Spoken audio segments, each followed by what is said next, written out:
Welcome back. A local retired teacher taking inspiration from Franklin County's history of moonshine, writing her first nonfiction book. That's right. It is called Moonshine and Salteens, and you can find it at local bookstores and online right now. That is right. And here with us is the author. We have Brenda Strickland. Thanks so much for joining us today. Thank you. So first off, I understand that this actually isn't your first book, right? So can you tell us a little bit about how you got started writing and what you've covered? Well, I wrote the first book out of necessity, really. I've written 9 nonfiction books for teachers. And the first one I wrote because the standards of learning for Virginia had just been set out for us, and we lacked a lot of resources. So my co-author and I at the time came up with ideas and wrote a book. And then after that, the publisher would approach me or I would give them an idea. Oh, wow. So let's talk about your latest book, Moonshine and Salteens. Yes. Very interesting title there. Tell us a little bit about the history behind that title. I was on the board of the United Way in Franklin County, and we had a moonshine festival, and my task was to interview moonshiners, and I learned the most fascinating stories.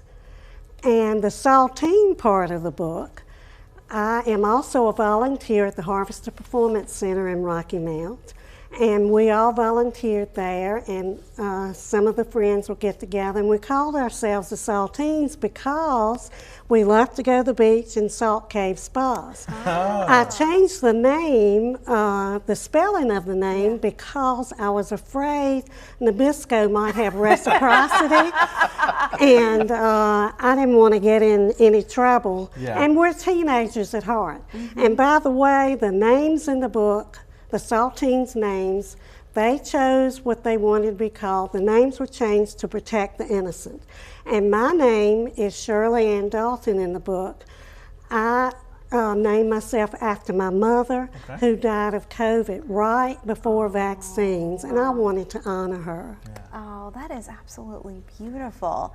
Can you tell me, so I've done some stories with moonshiners too, right? It is so fascinating. Do you have one little nugget that was your favorite part to write? Oh, well, there was one part that I really wanted to put in the book, and I couldn't figure out where to put it.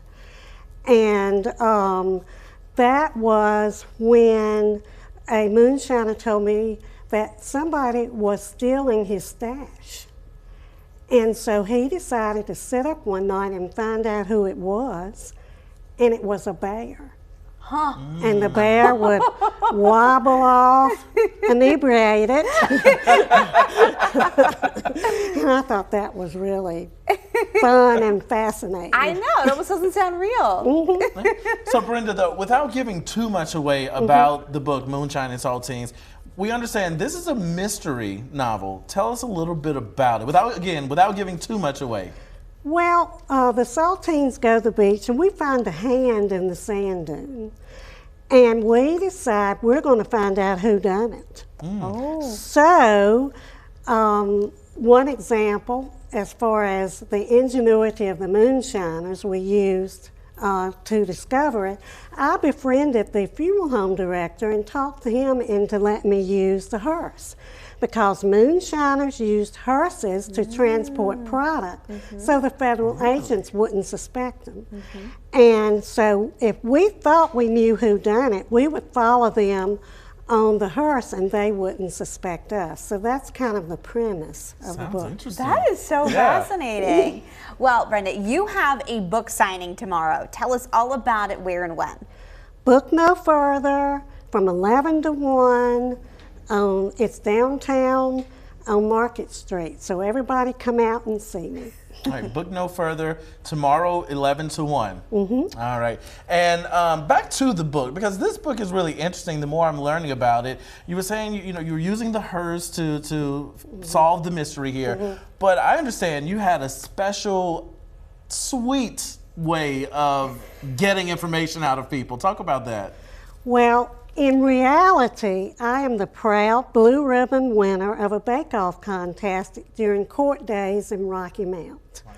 And in the book, I decided I'm going to bribe people by giving them a piece of cake, and maybe they would give me some information about who the murderer really was. Oh, so are we going to get a taste? Yeah, can you bribe us? Oh, yes. Oh, yes. All right, Brenda, so you're going to actually stick around, and we're going to learn all about this award-winning cake, right? Yes. And we're going to taste a little bit, too. Yeah.